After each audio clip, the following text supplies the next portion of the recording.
Good afternoon दोस्तों। जैसा कि ये बहुत ही प्यारा सा क्वेश्चन एनटीपीसी में पूछा गया। तो क्वेश्चन क्या कर रहा है, gold and silver are melted together in the ratio 8:2। तो उसके बाद बोल रहा है if 30 kg of gold is consume then the find the weight of the melted mixture. Melted of the mixture निकालना है तो हम simply the weight of the gold in the mixture 8x मान लेते हैं और यहाँ पे x से मल्टीप्लाई करते हैं 8x और 12x हो जाएगा हमारा। गोल्ड और सिल्वर हो जाएगा मिक्सर में। तो क्या कह रहा है हमारा, तो क्वेश्चन क्या करना चाह रहा है कि the 30 kg of gold is consume. तो 30 kg ऑफ 8 में 30 आ गया, तो 8 में 30 तो एक में क्या आ जाएगा, 30/8 हो जाएगा। तो यही एक्स का वैल्यू हो जाएगा। और फिर बोल रहा है कि यहाँ पे find the weight of the melted mixer. तो जोड़ देंगे 8x + 12x, तो x का वैल्यू 5/4 15/4, तो फिर सब में प्लस कर देंगे तो ये हमारा आंसर आ जाएगा। तो 8 में 30 है, तो 8 में क्या बोल रहा है, ये वेट ऑफ गोल्ड 8 में 30 हो गया हमारा, कंज्यूम हो गया। तो इसमें एक में कितना हो जाएगा, तो वही सिंपली आप जोड़ देंगे, यही हो जाएगा। फिर क्वेश्चन नंबर 22 में कहते हैं 1/5 इंटू ये ऐसे ऐसे करके कर करना है। Sum of the first 20 term of the series निकालना है। तो 220 बराबर क्या बता, a+n-1d। तो पहला का टर्म 5 + 19 इंटू 24 हो गया, 1/24 इंटू 25। तो इसका जो होता है सम ऑफ द सीरीज का 1 bye difference 1 by first minus 1 by last, ये होता है फॉर्मूला। वैसे भी चाहे 1/6 माइनस 1/5 ऐसे हो जाएगा, 1/5 माइनस 1/6 प्लस ऐसे ऐसे करते जाएंगे तो लास्ट टर्म बचेगा 1/5 माइनस 1/25, बाकी सब कट जाएगा। तो 4/25 हमारा आंसर आ जाएगा। तो नेक्स्ट क्वेश्चन पे चलते हैं, ये भी एनटीपीसी में पूछा गया है। Sukesh can finish A job in 20 days. Ramesh finish करता है 12 डेज में। Calculate the fraction of that job that is remaining the work on it together 4 days.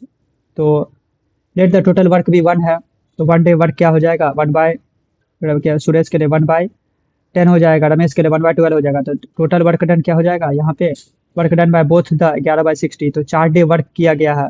क्या कह रहा है हमारा, तो calculate the fraction that work remaining after working together for 4 days. तो 4 डेज के लिए और भी ऐड किया गया, 11/60 इंटू 4 मल्टीप्लाई कर दिए, तो 11/15। रिमेनिंग वर्क कितना हो जाएगा, 1 माइनस घटा देंगे, सिंपली हो जाएगा। फिर ये इस क्वेश्चन में देखिए, क्वेश्चन नंबर 24 में बहुत ही ट्रिकी क्वेश्चन है।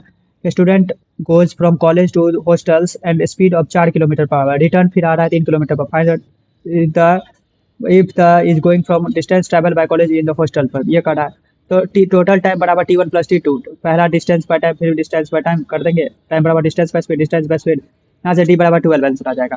और एक और भी ट्रिक है 2xy + x + y, ये ट्रिक भी यार आपको काम आ सकता है। ये क्वेश्चन तो सिंपल इजी है, 2 + 5 + 125 7x है। तो इसको 5√5 कर सकते हैं 7x, तो x बराबर √5 आ गया। फिर इसी को x के टर्म निकालना है तो 8x हो जाएगा। ये क्वेश्चन देखिए क्या कर रहा था, sum of the money increases from 7500 after 5 year, 9200 after 7 year respectively at the same rate of simple interest, find the approximate rate of interest. Amount बराबर सा प्रिंसिपल पर सिंपल इंटरेस्ट होता है। अमाउंट बराबर यहाँ पे पी, यहाँ पे PRT/100, ये भी PRT है। फिर सेकंड केस में ये दिया हुआ वो भी पुट करेंगे, तो यहाँ पे सॉल्विंग 1 2 करेंगे तो हमारा PR का वैल्यू आ जाएगा। फिर PR का वैल्यू यहाँ पे पुट कर देंगे तो P आ जाएगा। फिर P का वैल्यू पुट करेंगे तो फिर R आ जाएगा। तो R बराबर 26 + 158% हमारा आंसर आ जाएगा।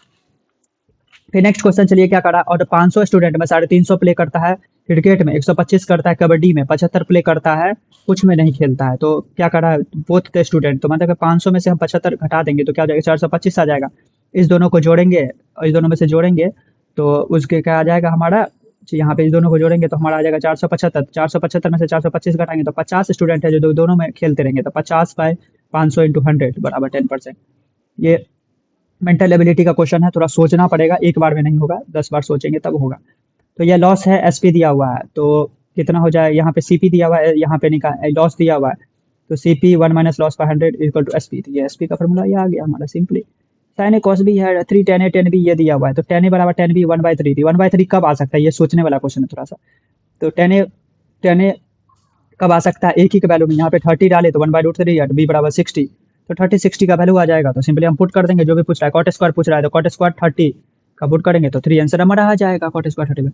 ये क्वेश्चन देखिए कितना ट्रिकी सा क्वेश्चन है। If the sum of the compound interest become 4 time in 3 year, तो अमाउंट बराबर 4 टाइम हो जाता है प्रिंसिपल के बराबर। 4p बराबर p1 + r/100 इंटू 4, ये हो गया हमारा with the same rate and find the sum becomes 64, the sum becomes 64। तो 64 हो जाएगा p/1 + r/100, तो यहाँ 1 + r/100 बराबर 4 into 1 पावर, यहाँ पे पुट करेंगे 1/4 into पावर 4, तो सिंपली n का वैल्यू 12 आ जाएगा हमारा।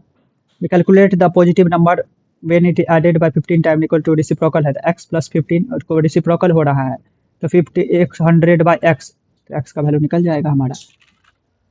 नेक्स्ट क्वेश्चन चलिए क्या कर रहा है, यहाँ पे सिंपली क्वेश्चन में जो दिख रहा है, क्वेश्चन में क्या कर रहा है, एवरेज सैलरी ऑफ एम्प्लॉय पर office 3600, average salary of an office in 2400 per month and that of non officer become 2600 per month if the number of the officer is 12, fraction of the officer of in the office. तो mean simply mean निकालना है, यहाँ पे mean दिया हुआ है, उसको हम सिंपली मल्टीप्लाई कर दिए हैं 2400 इंटू 12, यहाँ पे 2600 प्लस एक्स 12 प्लस एक्स, तो सिंपली मीन से कैलकुलेट कर लेंगे तो ये हो जाएगा हमारा। यहाँ पे क्या कर रहा है देखिए, out of 3 number the first number is twice the second number, तीसरा टाइम फर्स्ट मल्टीप्लाई टू